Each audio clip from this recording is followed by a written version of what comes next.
ও ডন ডন, কি হয়ে গেল সোনা পাখি? কি হয়ে গেল? আজকে আমরা ধরা খেয়ে গেলাম ডন। আমাদের অ্যাফায়ার ছিল 30 বছর ধরে, সেটাও ফ্লাশ হয়ে যাচ্ছে। সবকিছু তোমার জন্য হয়েছে। বলেছিলাম যে চলো বিদেশে যাই, বিদেশে গিয়ে সেটেল হই। বিয়ে করছো, ভালো কথা। আমরা পালিয়ে যেতাম অস্ট্রেলিয়াতে, ওখানে গিয়ে সেটেল হইতাম। তোমার কথাটাই শোনা ভালো ছিল, আজকে তোমার কথা শুনি নাই জন্য আমিও ধরা খেলাম। এই কথাটা কখনোই ভাবতে পারি নাই যে ধরা খাবো একদিন। যেটা ভাবো নাই সেটাই হয়ে গেল। আমি তো মনে মনে টের পাইছিলাম কোনো না কোনো একদিন সত্য বাইরে বেরিয়ে আসবে, সেদিন ধরা খাবো আমরা। তার আগেই বিদেশে চলে যাই। তুমি তো যাইতে দাও নাই। কে জানতো এই নীলা চৌধুরী আসলে আমার পিছু কখনোই ছাড়বে না। 30 বছর ধরে একই মামলা চালাচ্ছে। তাদের আত্মবিশ্বাস এত বড় ছিল কখনো ভাবতেও পারি নাই আমি।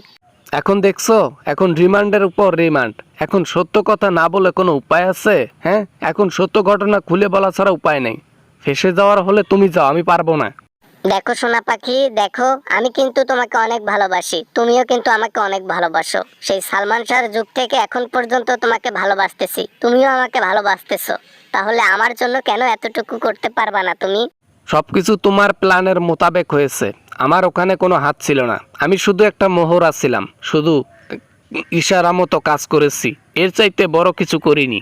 আহা ডন, সোনা পাখি আমার, এরকম করে বলো না। আমি তোমাকে ভালোবাসি না? আমি অনেক ভালোবাসি তোমাকে। আমি জানি তুমি আমার কথা কখনোই কাউকে বলবা না, আমি জানি তো।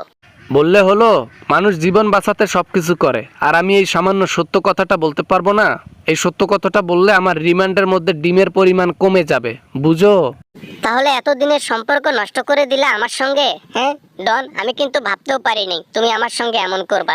আমি তোমাকে মন থেকে ভালোবাসি, এজন্য তো সেই 96 থেকে এখন পর্যন্ত তোমার সাথেই আছি। এখনো তোমার সাথে মিট করি, রাতের বেলা, দিনের বেলা, সকাল বেলা, বিকেল বেলা, সব সময়। এগুলা পীড়িতের আল্লাহ বাদ দাও। এই পীড়িতের আল্লাহ বাদ দাও, বুঝছো? এই যে জেলের মধ্যে ঢুকছি, আর বাড়ার অপশন নাই। এখানে আর বের হওয়ার অপশন নাই। এখানে জিন্দেগি এখন পার করতে হবে। জানু সোনা পাখি আমার, কোনো না কোনো রাস্তা তো অবশ্যই বেরিয়ে আসবে। আমরা কি জেলের মধ্যে এভাবে থাকবো? আমার সুন্দর চেহারাটা নষ্ট করে ফেলবো জেলের মধ্যে? এইসব কথা বলে আর লাভ নেই। নীলা চৌধুরী আমাদের পেছনে লাগছিল 30 বছর ধরে। তার আত্মবিশ্বাসের কনফিডেন্স লেভেল দেখে আমি এখনো শকড।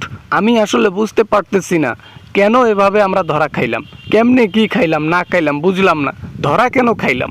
এটাই তো আমিও এখনো ভাবতেছি, কেমনে ধরা খাইলাম। মাথা নষ্ট। এত নিখুঁত প্ল্যানিং এর মধ্যে কোনো ধরনের আমরা ভুল করি নাই, অথচ আমরা ধরা খেয়ে এখন 14 শিখের ভেতরে। একটু পরে পিছনে ডিম দেওয়া দই শুরু হয়ে যাবে। আমারটা তো আমি সামলাতে পারবো না, তোমারটা তো তুমি ঠিকই সামলাতে পারবা, কারণ তুমি 20 জায়গায় 20 ঘাটে পানি খাওয়াইয়া লোক। এ বেটা ডন, 20 ঘাটে পানি খাইলেও আমি একটা ভালোবাসায় আসক্ত, সেটা তুই, বুঝছিস? যে 30 বছরের পুরনো রিলেশনশিপ। হ্যাঁ, তোকে কখনো ভুলিনি আমি। হয়েছে হয়েছে, আর অপশন নাই, আর কথা বলে লাভও নাই। ভালো থাকিস তুই, ভালো থাকিস। আমি আর কান্না টান্না করে শেষ করে ফেলতেছি।